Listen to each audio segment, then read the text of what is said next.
to the Thought Snob Podcast. I'm Paula Swope. Let's get snobby.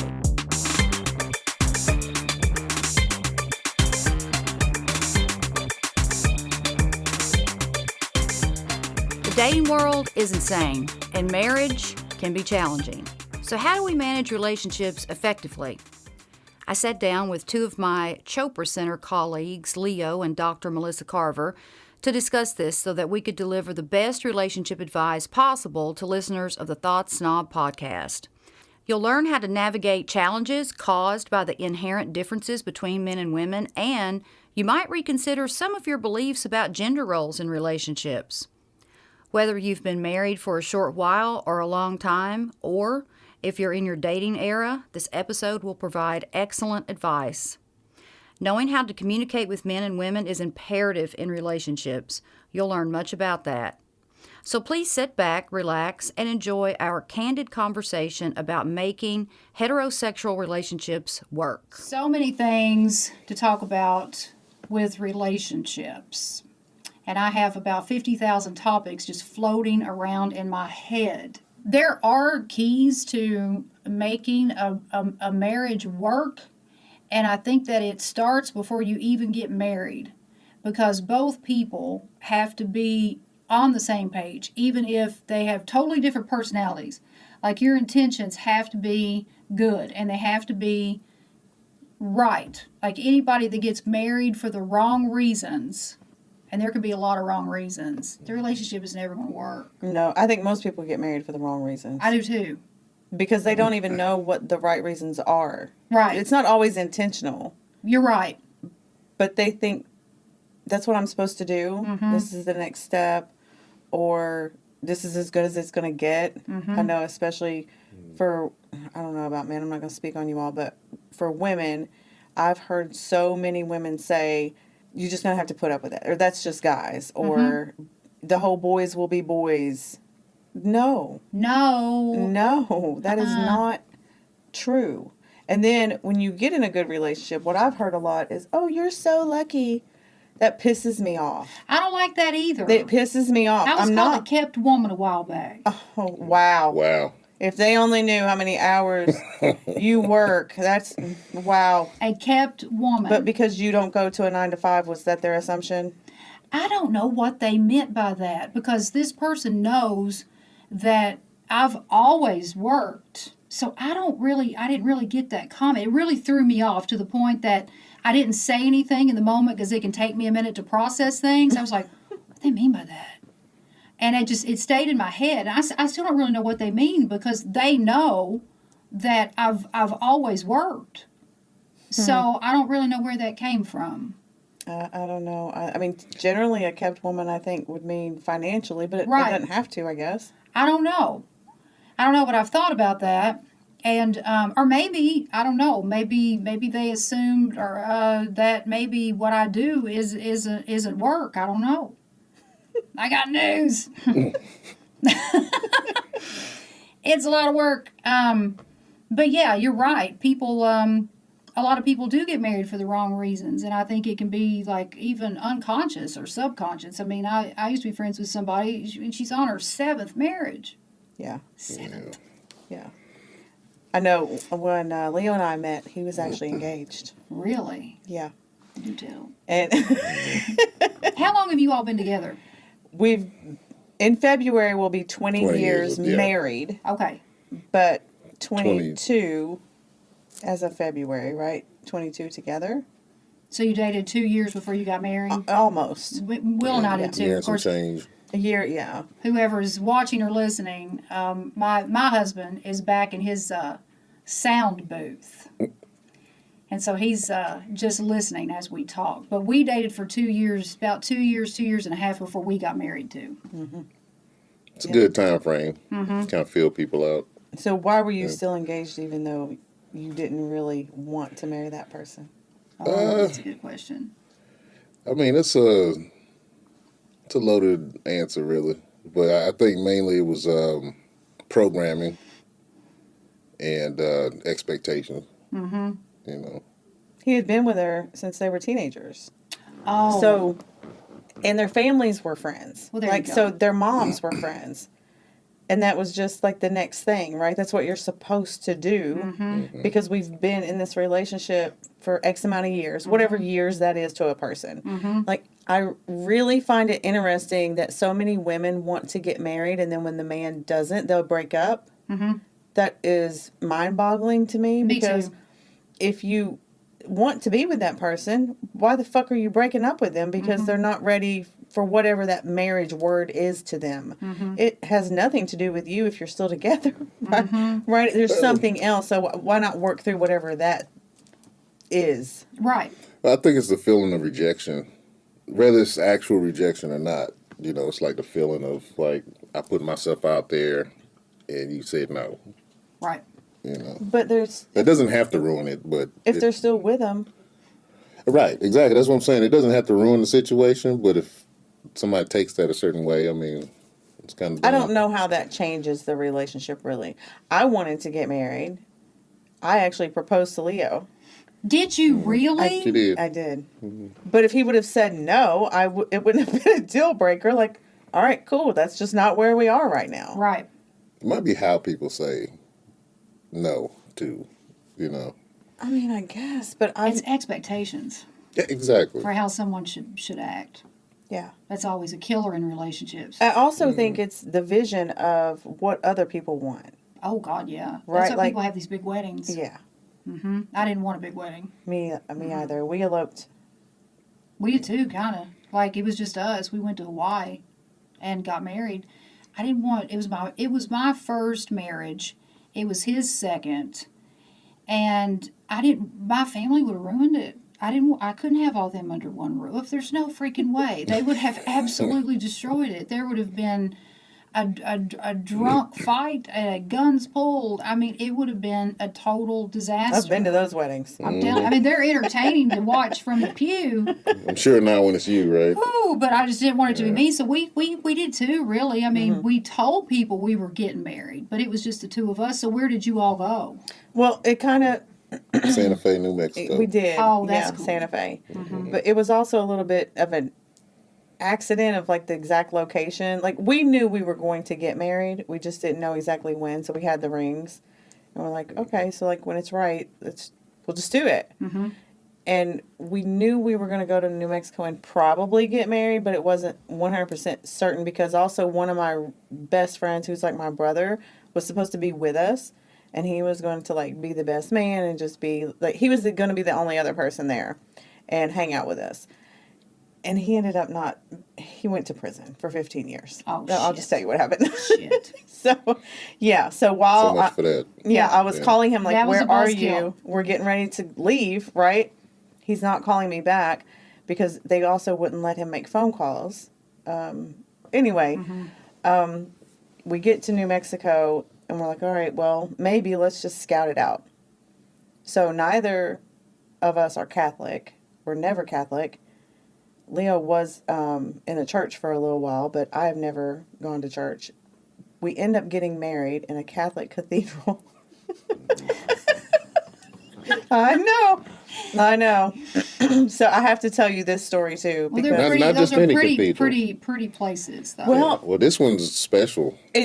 yes, go ahead. Tell them the No, you story go of like ahead. the stairs. You go ahead. Well, because I don't remember the whole legend. Okay. So it's really tiny and old.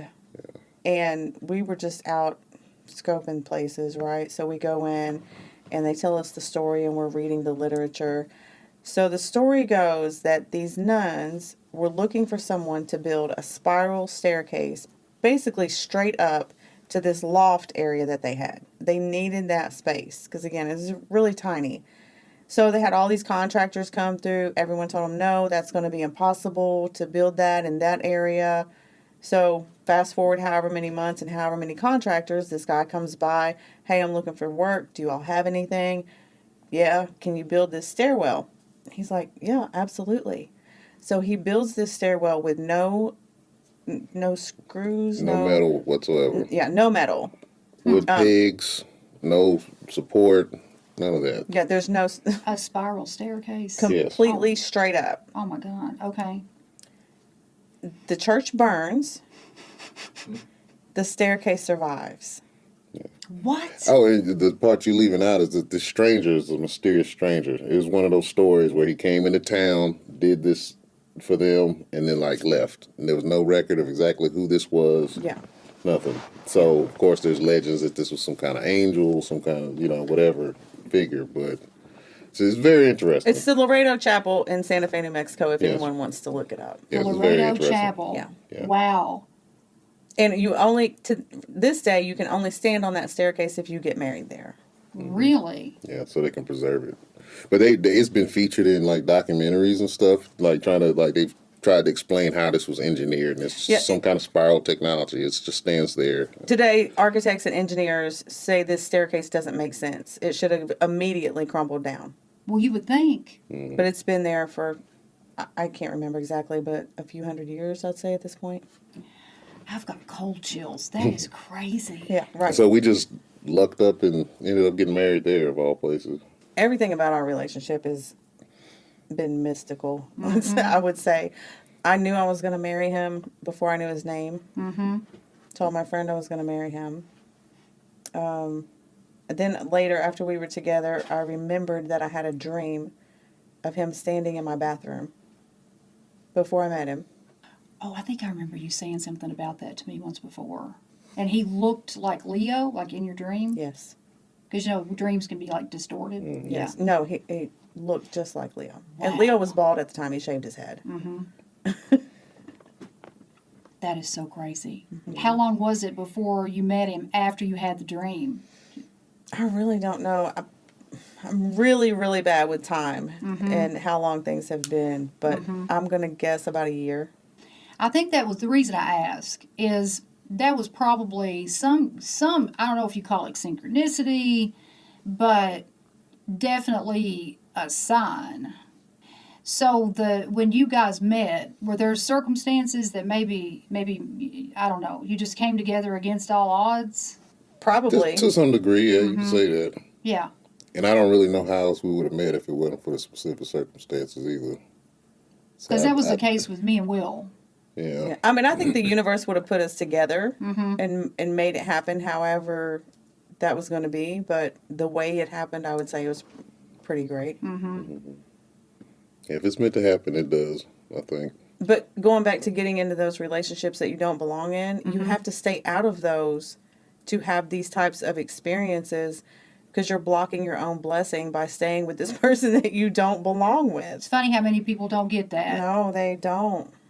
And I didn't either. And I kept trying to make somebody behave the way I wanted them to behave. And I just continued to do that in all of my relationships. And of course, they never behaved like I wanted them to behave.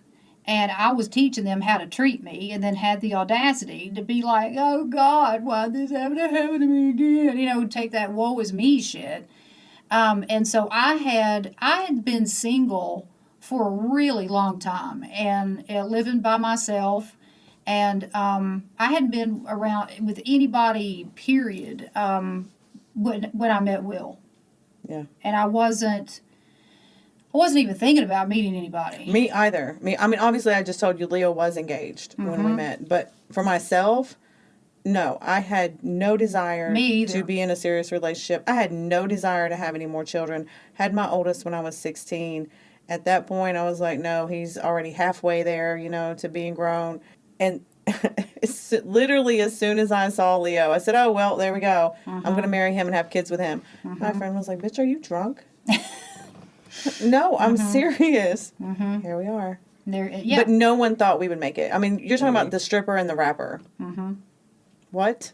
That all. So you were a rapper when you two met? Yeah. Okay. I had been dancing to his music. No way. Yes. Yes. Now that is definitely synchronicity. Definitely. Yeah. I experienced the most profound synchronicity I had ever experienced about a week before I met Will. And I wasn't looking to meet anybody again. Nothing like that. I was fine being by myself. I had created this life on this vision board, and I was envisioning myself being with somebody who was respectful and loving and supportive. And, those are things that I just had not experienced with men. All the men that I had been around were very abusive to women, in one way or the other. Like, I never, ever can recall any man that I knew personally that was respectful to women. And I hate to say this, but it's the truth. And there are exceptions to the rule, and it doesn't apply to everybody. But that's part of Appalachian culture. It is. It just Unfortunately, it is. It just is. And I know it exists everywhere, geography aside, but in the state of Kentucky, women are just brought up to be submissive. Men are usually the breadwinners. It's just the way it is. And it teaches you to accept things that you shouldn't. And so, And let me say it was, because I think it's changed a lot it's now. better. But for our parents and our grandparents, Yes. absolutely. Absolutely. My mom was the breadwinner, got her ass beat every day. My dad almost never worked, never washed a dish, never folded clothes, washed clothes, cleaned house. I'm talking about nothing, okay? He wouldn't get a job until we were getting ready to be evicted from our apartment. Wow. I'm talking living in pop-up campers, nothing. And she still was programmed to believe, 1, you don't get a divorce once you get married. 2, the man is the head of the household. Head of fucking what? He's not doing anything. There is no household here. There is stress, chaos, and domestic abuse. Right. But she still believed that's what she was supposed to stay in. It's unbelievable. And then I went completely the opposite. I went extreme opposite, actually. I went too far opposite.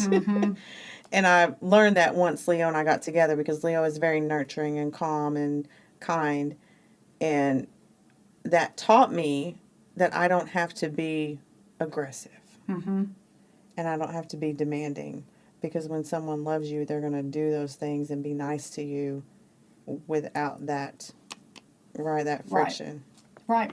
You're right. It's true. It's true. And I was seeing someone nurturing and kind and, compassionate up here, but nothing around me, was showing it. But I was confident that that person was going to show up, but I wasn't looking. I wasn't even really, I wasn't trying to meet anybody. I was just really, I'd let go and was just trusting the process. Happens, it happens. Okay. When doesn't matter. And he just really appeared out of the clear blue and had been right under my nose because one of my best friends worked for him at the Honda dealership in Richmond and wanted to introduce the two of us. And I was like, no, I don't want to meet him. Why would you try to fix me up with that old man? Because I thought he was talking about Sam Swope, who's Will's uncle, who would have been probably 80 at the time or something. And I was like, I'm sick of these older men. No, the answer is no. And I just kept on. I was off on this tangent. And my friend David, he was like, Paula, he's younger than you. I was like, oh, well, I still want to meet him. And so that's how our whole thing started. But a week before, synchronicity. It was the most profound experience I'd ever had with synchronicity. It knocked me off my feet. And so I trust synchronicity, with everything in me. So you dancing to his music, that is absolutely textbook synchronicity. I love those stories. Yep. And I just we stayed friends until he broke up with his fiance at the time because I didn't want that karma in the mix either, right? And I wanted to give them space to talk through whatever. That's a long time. You have to respect where they were in their relationship. So I wanted to give that space too for them to work that out and him to break up with her, right, without cheating and all right. of that. So what do you remember how you felt like when you first saw her? Did you feel the same way? Not quite the way she describes it, but it was definitely a moment of who's this? And how you meet people sometimes on your journey and whether they end up being someone special to you, like a marriage or if it's just a friend or whatever. But it's like this person's going to be in my life from here on. Like this is somebody. Oh, yeah. It's not just somebody I'm just meeting casually. It's different. There was definitely that to it. And then the more we got to know each other and just kind of talk, then all the rest of it kind of came along. But initially, yeah. And then it probably helped that I don't think it was the first time I saw you, but it was maybe shortly after it was you dancing to my song, which was mind blowing for me as I'm an underground rapper at this time. I'm big dreams trying to make it. So that was like okay. And you picked the song? It's not like the DJ just like played it randomly? Or... Oh, no, I picked all of my songs very selectively and guarded my songs selectively. Like, anyone that was in Spearmint Rhino or around Spearmint Rhino during the 15 years I was there knows that didn't happen and so forth. Yeah, no, I chose all of my songs very selectively. That is wild. Yeah. So did you guys just, because I get asked this a lot on social media. People will go back and forth about how long that a couple should date before they get married and should they live together before they get married. And, people ask these questions, and I'm like, people are still, thinking this way, because I don't think there's a hard, fast rule there. No. At all. I do think people should live together before they get married, though. I think people should live together because before they you get married. don't know what a person is truly like until you're living with them. You do not. It's very different hanging out at each other's crib than it is living together day in and day out. That's why so many people got divorced during COVID also, because they had not spent enough time together. Like, we're together all the time. And we talked about this during and after COVID, like, one of the main reasons COVID did not affect us at all is because we're really good in our household, even our children, of giving each other space, personal space. Like, it's nothing for us to come home and all scatter. Yeah. Like, we might have been together on a 5-day trip, right? And then we come home, everybody goes to their own space, their own room, office, outside, whatever. And we might stay like that for the rest of the night. Sure. Oh, yeah. And that's okay. That was so weird to my mom. She was like, why do y'all do that? It's a necessity for me. I mean, I think it's healthy. It is. Some people feel like they have to be right up under each other all the time. And it's just like... that codependency. Yeah, there's not too many human beings, I think, actually want that as much as they may think they do. Right.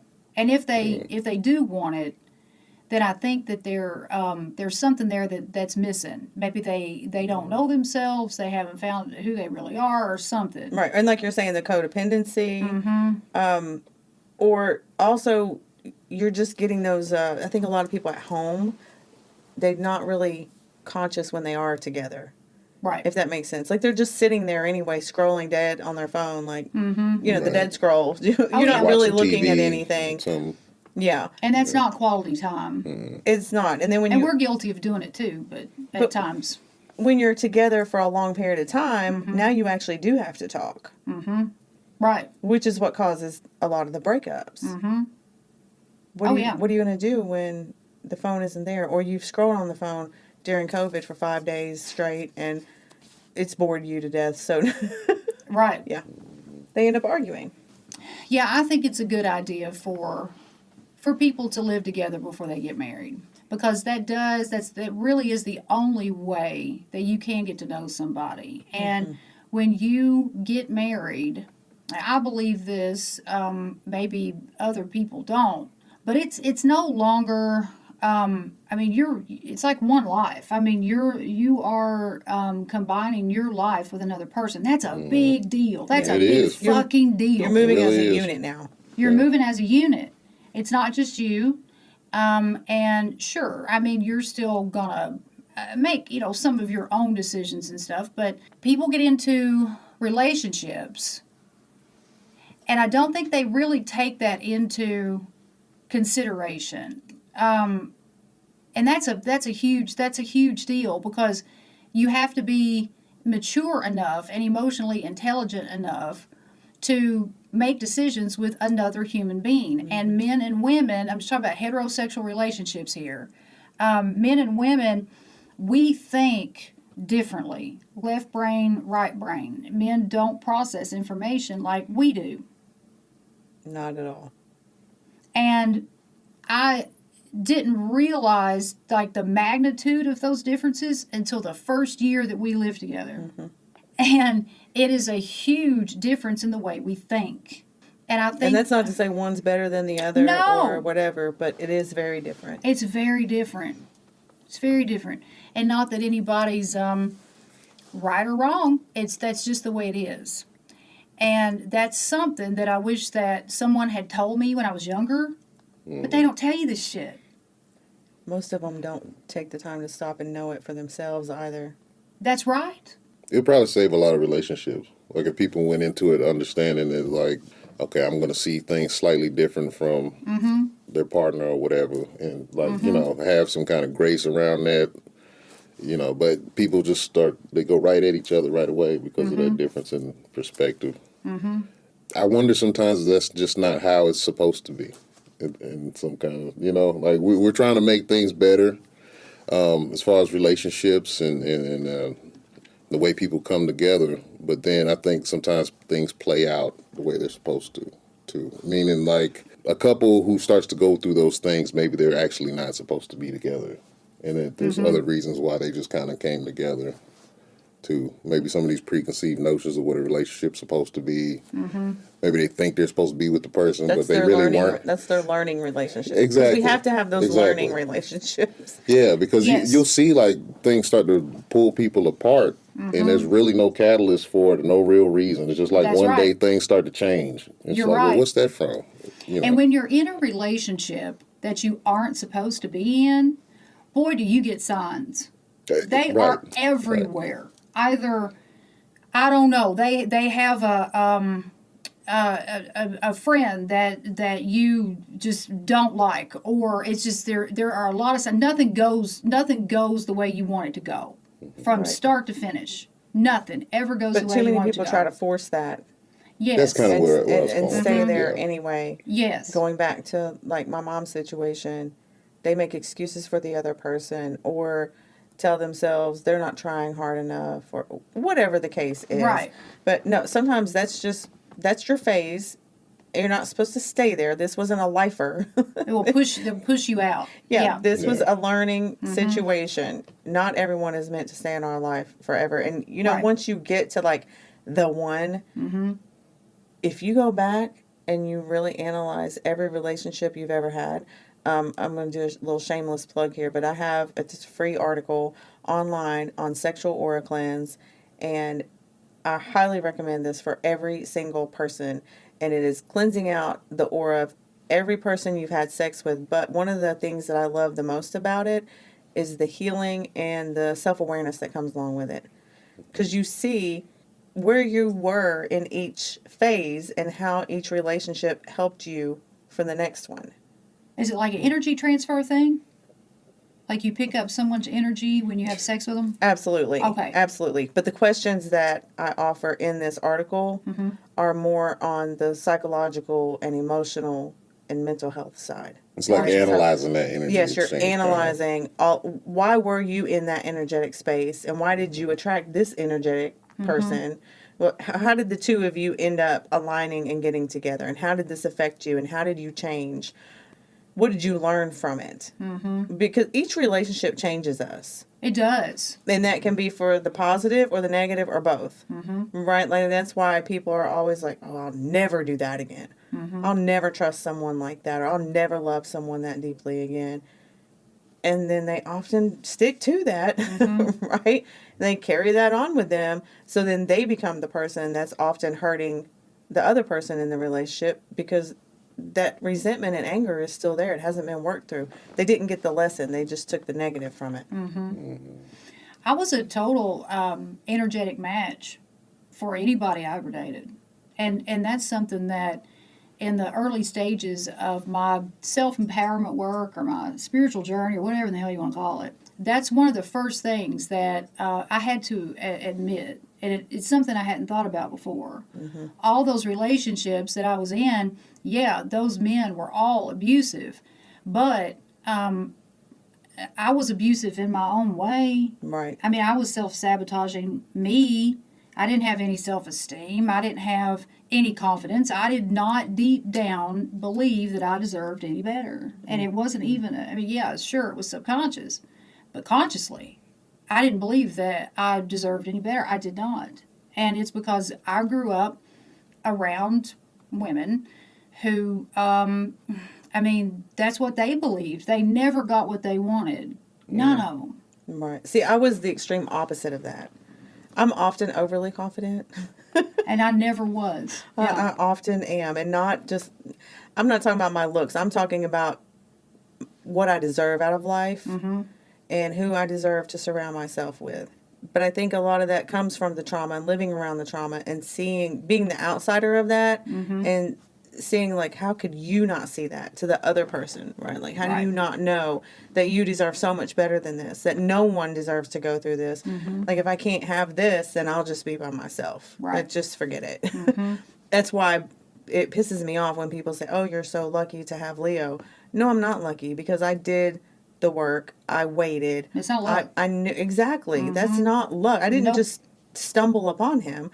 Like, I did technically from the outside, but energetically, I did not, right? Like, if I wouldn't have been the person I am, he wouldn't have wanted me either. Right. Exactly.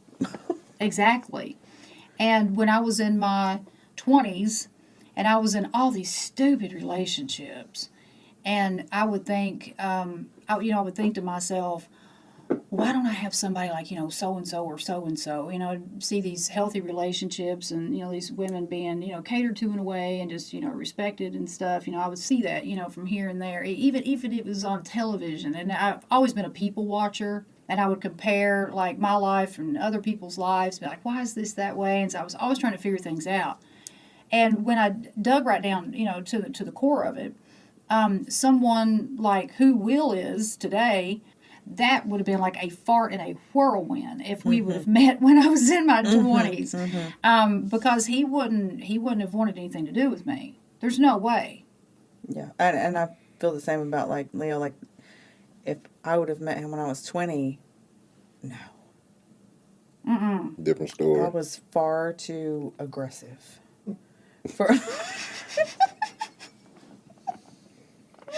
Now, I was actually going to ask you in terms of, like, what you were saying with your with the energetic match. Do you feel like that has a correlation with authenticity? Yes. And self-awareness? Oh, absolutely. Huge. Yes. Yeah. Because when I became a self-aware person, and, that took a lot of admitting and dissecting all of my relationships. And although I wasn't a thief or a criminal or a narcissist, because I wasn't really approaching anything from a place of authenticity myself, I still attracted that. My energy was rooted in shame and guilt and the lowest vibrational frequencies out there. And so that's going to attach to everything like poverty. And, I talk a lot about poverty is not just about money. You can experience poverty in any aspect of your life and love poverty. I didn't have enough of anything. And it just became the norm for a long time. And so when your energy is way down there at the bottom for years and years and years and years and years, oh my God, that's who you're going to attract. Right. But then when you move into that space of authenticity and you start, doing things, just being a better person in general, your crew changes. The people around you change. Absolutely. Yeah. I was just saying if we would have met when I was 20, but we did meet when I was, like, 27, I guess? 26. Just in those 6 years, so much growth happened. It doesn't necessarily take a long time. It takes attention and intention. You could have that growth like this, or you can keep prolonging it by putting it on the back burner. Yeah, and it was really hard for me to do all of that inner work. It was the hardest thing ever. But when I started doing it, even though the people that I dated during that time, they were not great people, but they kept getting better and better and better. Like if you compared, back to, say, 18, 19, 20, move on up to 30, yeah, the people that I was involved with at that point, an honor and a credit to the people 10 years prior. And then keep moving up and moving up. And they did keep getting better and better and better. People talk about this on social media all the time because there was this trend floating around. It's died down a little bit now, but how to manifest your SP, your specific person, in 24 hours. You know, all that stuff was floating around, and I'm thinking, manifest your specific person. Okay. Let's see here. That took me a good solid 10 years of inner work to match that energy of love and respect and compassion and empathy and kindness and support. Yeah, and most people don't even really know what they want anyway. Well, No. Yeah, I was going to bring that point up. You know, I think people put like unfair pressure on themselves to even think that you are capable of picking your specific person. You know what I mean? Oh, yeah. Because, I mean, I couldn't have just, like, if you just asked me, I wouldn't have just necessarily, like, drawn her up, you know, from A to Z, this person. You know, and I don't know that I would have had the foresight to do that, but Yeah. the universe knows what it's doing, Oh, yeah. you know. When you meet them, you know. You know. But trying to describe that and pinpoint that before you meet them, that's impossible, really. And people putting that kind of pressure on themselves on social media and stuff and thinking that, like, oh, I'm just going to make this list. And in all fairness, I feel like women do this more than men do. Absolutely, Oh, 100%. yeah. I made a list. Yeah. Yeah. You know, it's kind of like it's, I'm joking, but you go back to that narcissism piece. You know, that's in the sense of our relationship to the universe. That's a very narcissistic standpoint to think that you're going to tell the universe what. I mean, there's manifestation, and then there's like, no, but it has to be like this. It has to be this. You know, there's. Oh, yeah. So. Yeah, and I agree. We should have our boundaries, right? And yes, we want loyal and loving and compassionate. Right. But outside of that, of trying to put physical characteristics, Oh, That's never normally did where that. it goes wrong. I Yeah, never it's did like, that. oh, they have to look like this. They have to Yeah. be this have weight, this this much tall. money, Yeah, like make that's this much money. Like, Yeah. and women do that way more than Oh, men yeah. too. Obviously, is Yes. oh, he needs to make X amount of money and drive this car and have this house. I feel like they are just cutting off their own blessing. Oh, yeah. Because Leo and I were just talking about this a few days ago, actually. Like, if you meet a loving, respectful man who wants to uplift his partner and actually legitimately falls in love, he's going to create all of those things above and beyond your expectations because he's in love with you. Yes. Because he wants to do that for you. I think, and correct me if I'm wrong, because I don't try to be an expert about men, but I think that if a man is not making your life better, he doesn't fucking care about you. Right. I'd say that's valid. I mean, like, because I feel like that men are, I hate to use the word competitive by nature, because that's not the right word. There's truth there, though. I feel like that men want to take care of things, and I'm not going to like a place of a damsel in distress kind of thing, although a lot of men do fall for that shit. But I'm just saying that when a man is in love with a woman, he wants to make her life better, not worse. He doesn't want to complicate her life. He wants to take care of her, and now that can be defined in a lot of different ways, not just money. But he wants to take care of her. He wants to see her happy and not worried. The most important aspect of that is emotionally take care of her. Yes.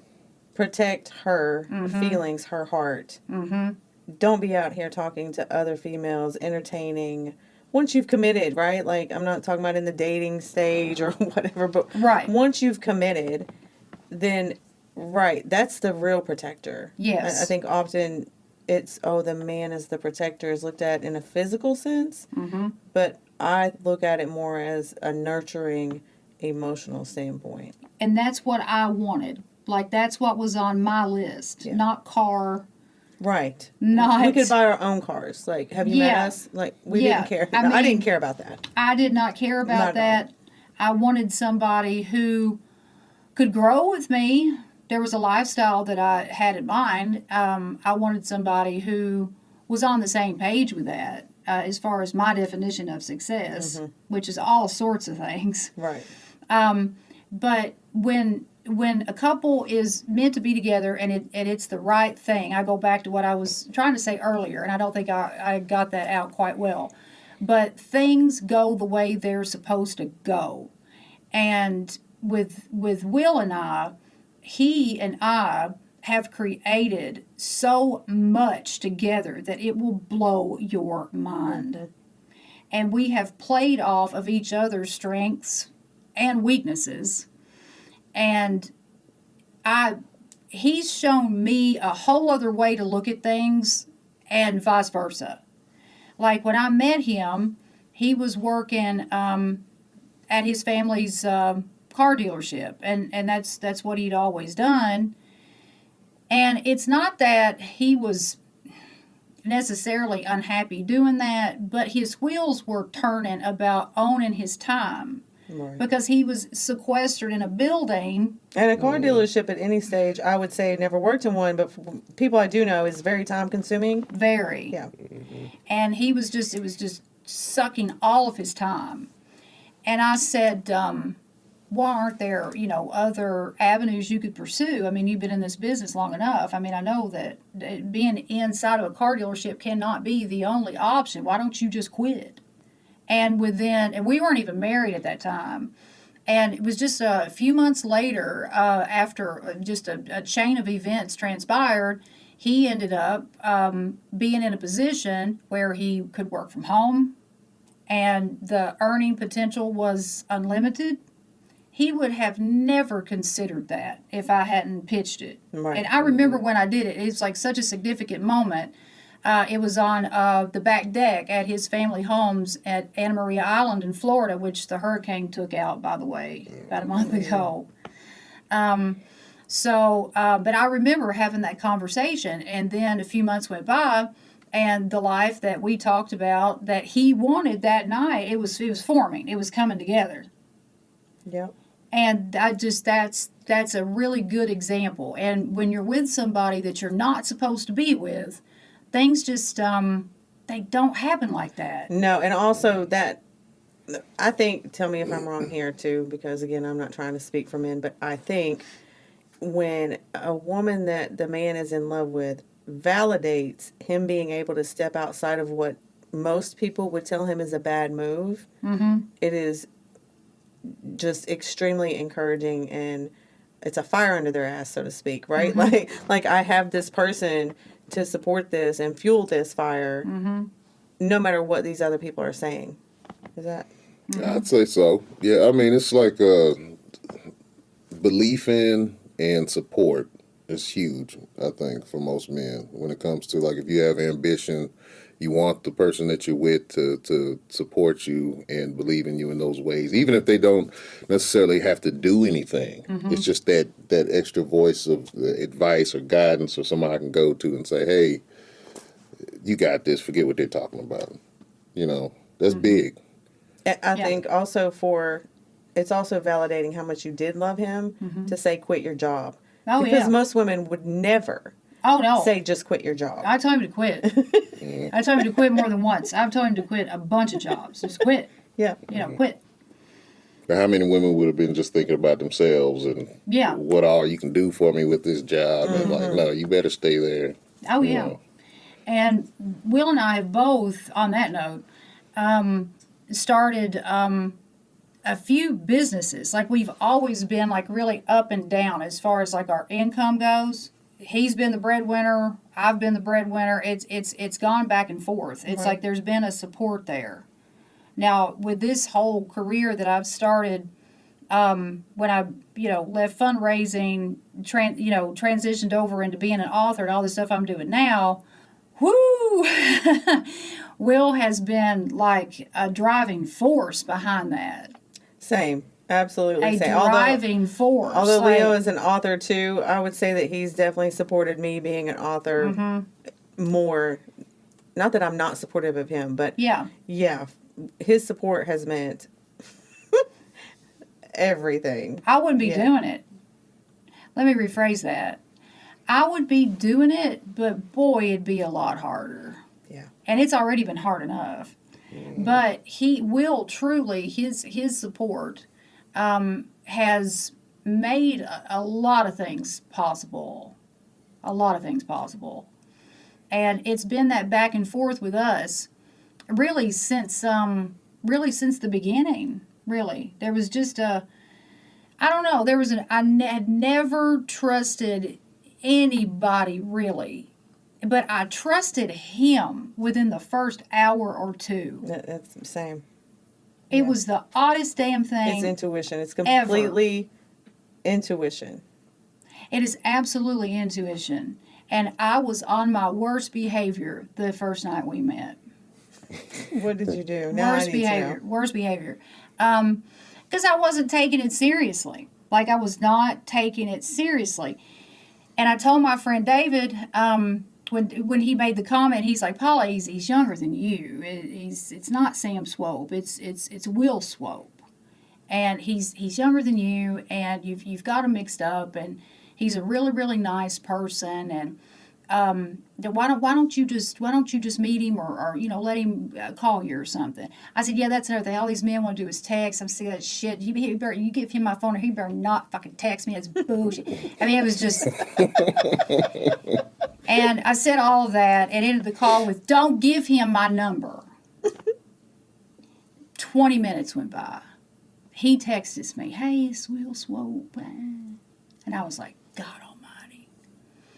So we decided to meet, but again, the way that men and women are different, my perception of what was going down was the total opposite of what he thought was going down. He thought we were going on a date, and I thought he was just going to swing by my house after work because I lived 5 minutes from the dealership. I don't know how the wires got crossed there. And I knew, too, that my friend Jariah was going to be there with me, and so I wasn't going to be meeting some guy by myself. Right. Very important. That's very important. Yeah. I was always really weird about that, to the point of maybe having too many boundaries. Yeah. So anyway, Jariah and I had been at my house all day long. We'd been drinking all day long because we'd been hanging curtains and arguing. And by the time he got there, I was drunk. And I was in a black robe with my hair up in a bun. I answered the door smoking a cigarette. And I remember him ringing the doorbell and Jariah saying to me, girl, you're meeting this guy. You got to get it together. You're going to have to do better than this. And I was like, fuck that. So I answered the door. This is what he gets. And he opened the door, and I'm like, oh, hey. And he comes in, and he's got, like a little housewarming gift. And it's a bottle of Maker's Mark. And my friend Jariah's like, ooh, I'd like to have me a sweet bourbon and diet. And Will's like, you're not mixing my bourbon with any kind of soda. And Jariah was like, is he stuck up? Is he stuck up or something? I mean, he walked into a shit show. Absolute shit show. I was not taking it serious. So, but he stayed and he hung out with us. And within 30 to 45 minutes, I thought, I've acted like a total complete asshole. Because I saw something in him that I hadn't seen in anybody else before. And so he hung out with us, and we go over to across the way to my neighbor's house and sang karaoke. And then that's how I realized he could actually sing really well. And then the next day was the 4th of July. And this is where it just got really stupid. there was a 4th of July party at my father's house, and Will said that he didn't have any plans. And I said, well, you're welcome to join us. My father's having a 4th of July gathering. It's supposed to rain, but, rain or shine. Well, when Will got there, my father at that time had befriended an ex-boyfriend of mine that had stalked me forever. And he was there. He was there at the party. And when Will showed up, he got mad, stormed off. It was just, Will put up with a lot there, like in the first just week or so. Mm-hmm. And then I started to take it a little more seriously and started backing off, all the craziness around and then started spending more one-on-one time with him. But I was so leery of men and being just alone with men that it's like I was like barricading myself with all those circumstances with people being around all the time. Sounds like you were also kind of unconsciously putting him through some tests. Oh, there's no doubt about that. Mm-hmm. I mean, I threw him in the fire. And he passed every freaking test. Of course, I haven't seen my father since 2015. He was there during all that big blow up. But they are a tough bunch, and very few people survive. Like, very few people survive. I call my father's house the Clampett Mansion. But people don't typically come out alive. And he handled himself very well. And all the men over there that first night gave him quite a bit of shit. And he handled himself with grace and confidence. And I was impressed. Yeah, nice. I was impressed. Well, clearly he was serious, because here we are. Here we are. How long have y'all been married now? We got married October the 7th of 2015. Yeah. Good job remembering that, by the way. Well, I had to think for a second because, you get the dates all screwed up. Because we met in July 2013 and then married October 2015. I always have to think and backtrack and calculate based on kids' ages. And I was going to get a passport renewed, and I had to call Leo and be like, what year did we get married? Mm-hmm. And the lady at the post office was like, no, if that was him, you would be so mad. I'm like, no, actually, I wouldn't. As long as he loves me every day, I'm okay if he doesn't remember what year it was. Yeah. Well, that's those expectations again. It's the expectations.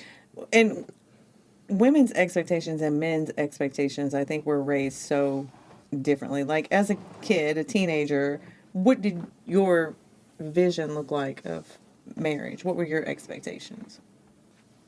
I honestly wouldn't say it's something that I really thought about a whole lot at that time. But I mean, if I had to kind of just give an answer to that, I know I wanted to be with somebody who, going back to that support, was supportive of me. That was like, we could be each other's biggest fan, so to speak. Yeah. So I kind of had an understanding of that. And where did that come from? I don't know, maybe watching my parents and different relationships that are around, even though they didn't necessarily make it, but I have good relationships with my step parents as a result and other adults that I was around. I kind of saw some things that were like what not to do, and then what I thought looked kind of cool on people too. Like, okay, that's nice that they can go do those things together, or, Yeah. So I think I had a little better of a sense of what I wanted than some of my friends for sure. But I don't think I was there mentally, like as far as like having a vision of what I wanted my wife to be or anything like that. I think that whole dynamic works a lot different for men than it does for women. Because in so many ways, from the time that I don't know how young, if we go down that rabbit hole, y'all are being pursued, and there's people are showing you interest and things like that. Men, it's a little different for us. Right. And I think that changes how we even see marriage and relationships. That's interesting. That's really interesting. Shows, movies, music is also geared differently. If you think back to just teenagers, preteen, when all of these relationship, boyfriend, girlfriend things kind of starts really being on your mind more. The movies for women is, you're supposed to live this glamorous life. You're supposed to have this really expensive wedding and this dress, and it should be at some exotic location, or he's going to sweep you off your feet and everything's going to be perfect. You know the drill. Every woman knows Everything these stories. comes back to something materialistic. Right, right, yeah. I think I skipped out on that because we were so poor. I didn't have cable and we didn't watch movies. Yeah. So that wasn't really part of my thought process. All I wanted was something the opposite of what my parents were. Yeah. Like, my dad didn't work, so just have a fucking job. Right. You know, that'd be cool.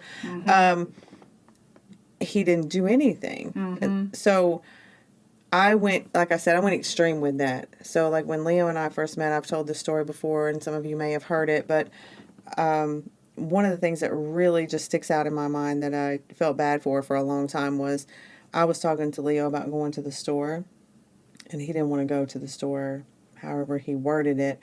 And in my mind, it was he wasn't going to go to the store ever. The meaning. Because my dad never went to the store. We didn't have a washer and dryer, so we went to the laundromat. He never carried a basket to the car, never carried a basket back in the car.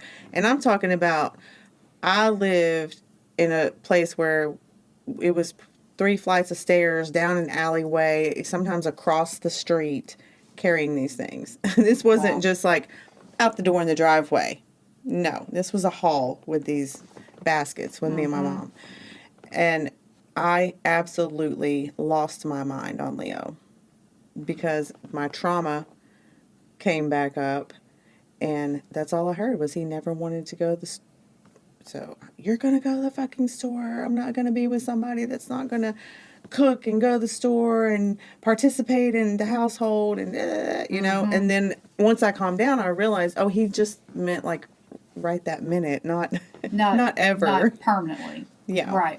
It's funny how it comes out. Yeah. And in relationships, your trauma is going to fucking come out. It's going to come out. Period. Period. No matter who you are. Everybody has something. Yep. And you're lucky if you only have one thing. Yeah. Right? Damn lucky. Yeah. Talk about those things. You have to sit down and say, okay, where did that come from? Why are you acting like that? What's going on in your head? What did I say that triggered this behavior? And that's another thing that has worked well for Leo and I because we're thinkers. We want to evolve.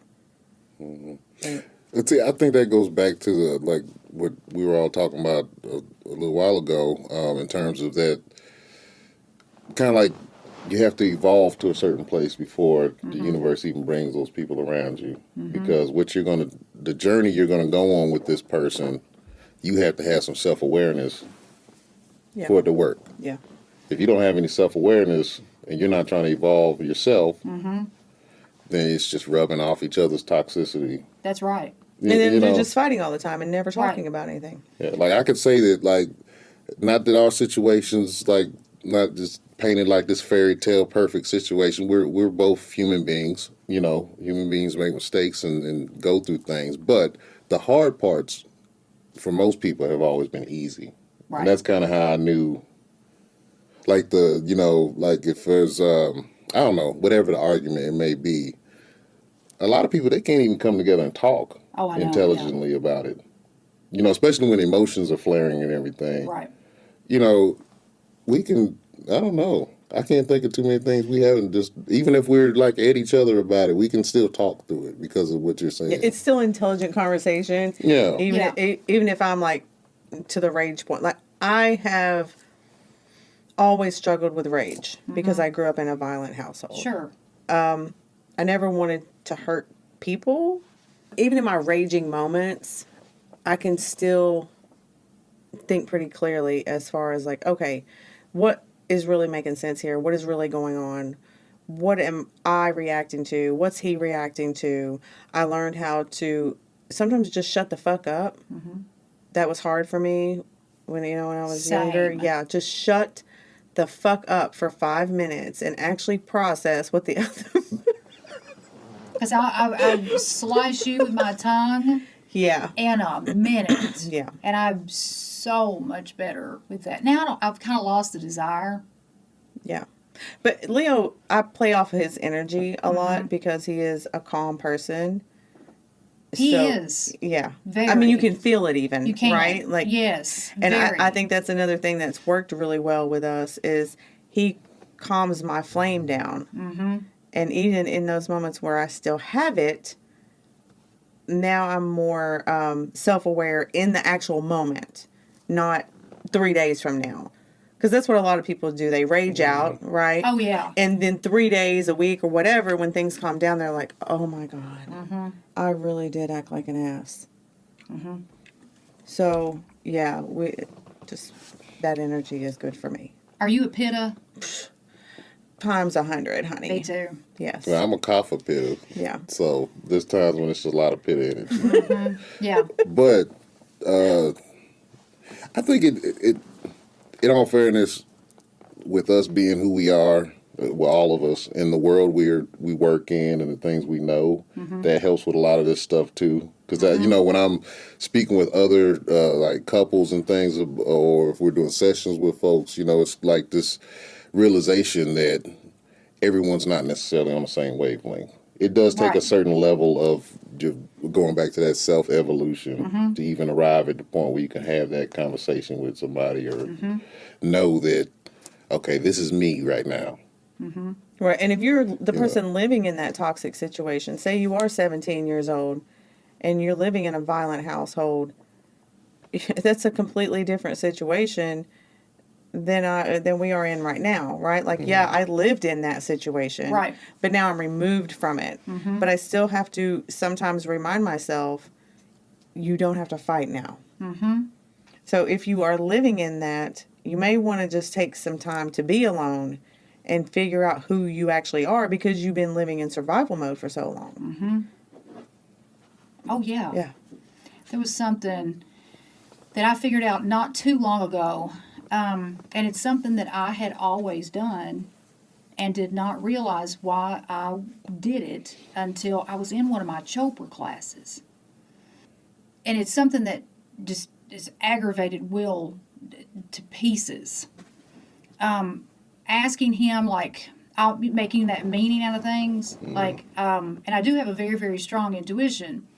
But if he was not, like, acting a certain way, and this was more in the first years of our relationship, then I would ask him, "What's the matter? What's wrong? Something Yes, wrong?" men love that question. Oh my God, they hate it. Favorite question. Like, what's wrong? I can tell something's wrong. And I did that a lot.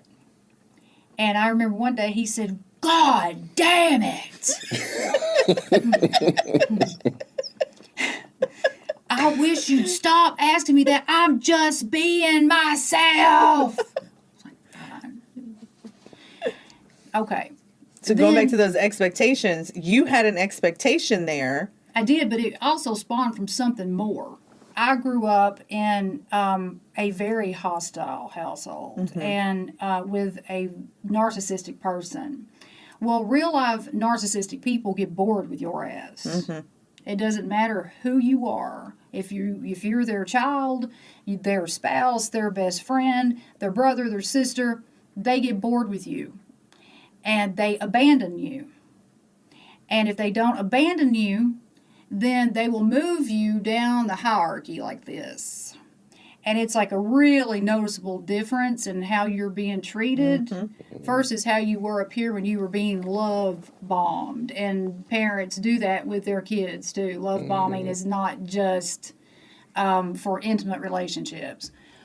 And that's what my father did to me my whole life.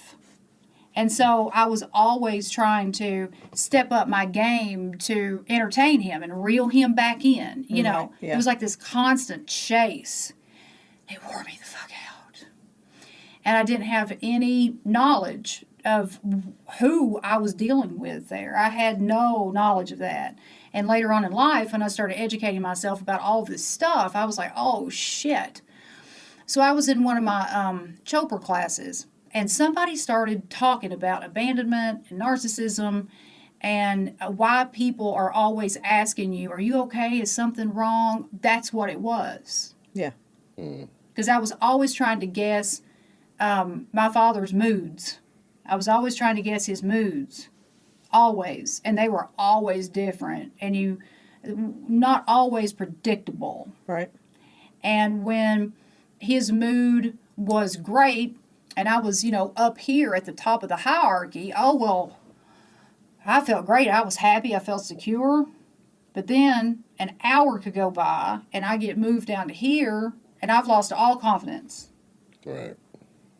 And so, and I thought about that in my Chopra class, and I'm like, that's what I'm doing there, just like on a much lower level than I was when I was younger. Yeah. It sounds like a survival mechanism, really, Yeah. or emotional survival anyway. Yeah, it just kind of is. carried Like, over. Validation. Yeah. Validation or something. And I have gotten farther along over the years and don't do that as much anymore, but I can catch myself. It's just that self-awareness, and I'll say, you're making meaning out of this. Mm-hmm. You're making meaning out of this. And he's had a lot of really long days, with work over the past few days, and he came in last night. I took one look at him. I knew what kind of mood he was in. And I caught myself, a couple of times. And I just shut the fuck up. Yeah. Like you said earlier, I just shut up. I didn't push it, when I really wanted to be like, your mood sucks and you're acting like a total a-hole. I mean, that's really what I wanted to say, but I didn't say it.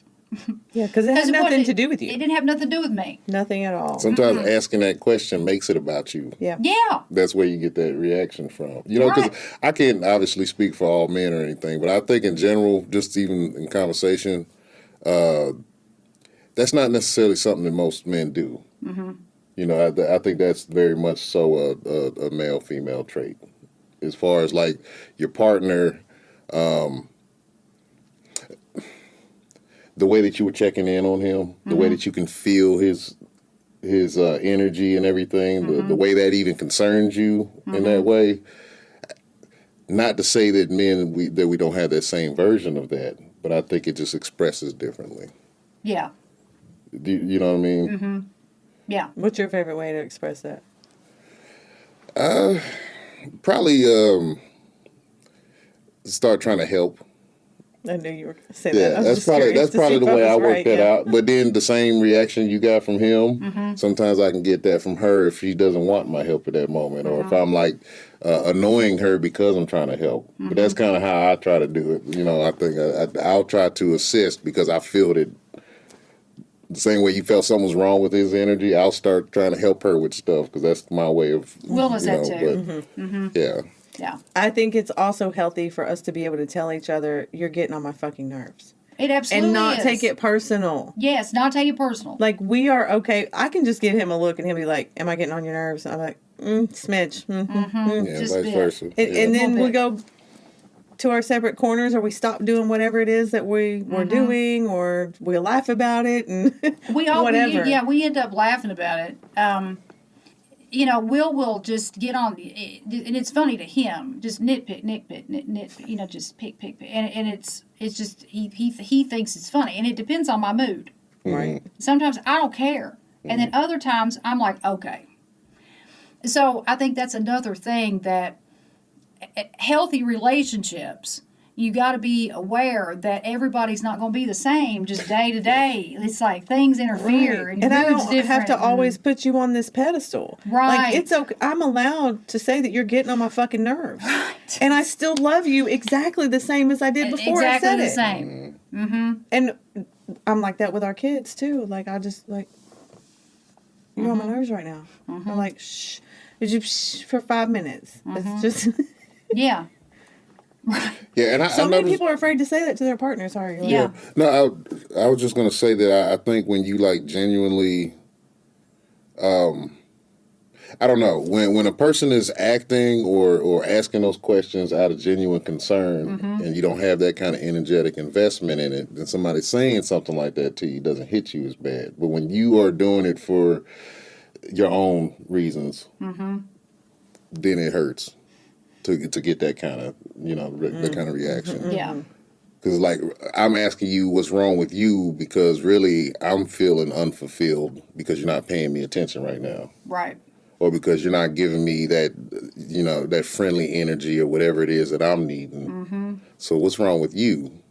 Oh, Right. yeah. Maybe Yeah. nothing was wrong, Right. or whatever was wrong was outside the house and has nothing to do with. But I'm making it about me by. Right.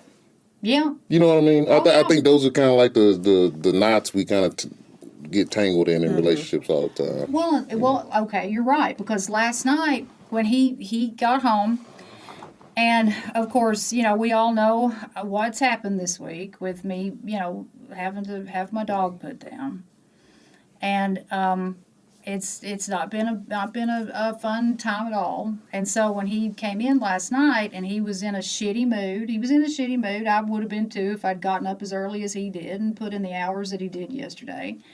But in my mind, as I was over there working on my Christmas mantle, I was thinking, he knows what I've been through this week. And I'm just having those thoughts, Yeah, because you needed attention and nurturing. And that's what you expected as soon as he walked in the door. But he wasn't there yet. Because every time he's walked in the door this week, what he's seen is me standing there going, that's what it's been. It has not been a good week. And it's like, but I caught myself, and that's something that I just would not have done 10 years ago, 15 years ago. It would have exploded, just like what we've been talking about. Right, yeah. And I got to say this before it leaves my mind, about being able to tell somebody that, hey, you're getting on my nerves is actually healthy. I grew up in a household, if you would have told my father he was getting on your nerves, boy, you better be able to fucking run or pull a trigger. Yeah. And a lot of men I've known are like that. It would just cut you off, be done. Yeah. Relationship is over. Just 1 ounce of criticism. Yeah. But that has not And that just shows their own insecurities. Oh my goodness, yes. And their lack of ability to communicate. Yes. But narcissistic people, what I was used to dealing with, they don't communicate. I mean, they think they do, but they don't. There's no two-way communication. Right. I think sometimes we don't have the tools either. Going back to like generational, lessons and things like that. Like if they didn't know how to do that, they never saw that in action. They never saw a healthy exchange in a marriage. How do they know? What do you base it? What do you base it on? Where do you Right. set the bar? Yeah. And that generation was so stuck on their head of the household. They're the king. Right. They're the king of the house. How Hierarchy. dare Hierarchy. anyone say anything negative to them? Right. Because it's all about money, power, Yeah. gender. It's like. So I think that we've touched on a lot of really, really good stuff, I think. And the one overarching theme that I've heard is self-awareness. Yeah. And that's a big one. Absolutely. Yeah, I think so. I think it's key to most things in life for us as beings. Self-awareness. So I love meditation, and I'm always so. Obviously all of us are, but that's one reason why I focus on that so much. Yeah. Meditation saved my life in really more ways than one. And it was around the time that I started meditating regularly that I started asking myself questions. And that's when I started saying, all right, show me what you got. If people aren't as bad as I think they are, and men aren't as abusive as I think they are, then show me what you got. I started saying that every day. And then when I met Will, all of the men in his family are like him. Like, they love their fucking wives.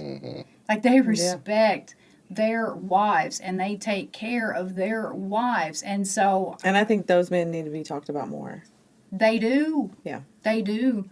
And I just saw something. I sat back and I saw something that I hadn't seen before, and I was like, okay, you showing off now. I mean, yeah. So anybody who's watching or listening and you feel lonely and you haven't met your person, just think about what we've said here, because it's not always black and white. There's always a big gray area. And the meaning that you're making of things might not be the truth. I think that's another thing too, because there's always a possibility that things will work out, right? Always, yes. Always. So And if they're not working out, then you just still need to do some inner work, I think. I think so too. Yeah, going back to the self-awareness. Mm-hmm. It's what lesson do you still need to learn? And I know it can feel like, I've just fuck. Can we quit with the lessons already? Right. Like I've Right. had enough lessons. Mm-hmm. But those lessons are never going to stop. I truly believe that's what we're here for. Mm-hmm. And once you figure out the whole, self-awareness enough to get that relationship that you've been wanting, well, now it's going to be self-awareness to get that whatever the next thing is, right, that you want or that you want to create together. What is that self-awareness now that you need to have that family or that house or that career or that peace of mind or that health, whatever, the list goes on. Yeah. It all goes hand in hand. Yeah. Yep. The lessons aren't going to stop. Mm-hmm. That's right.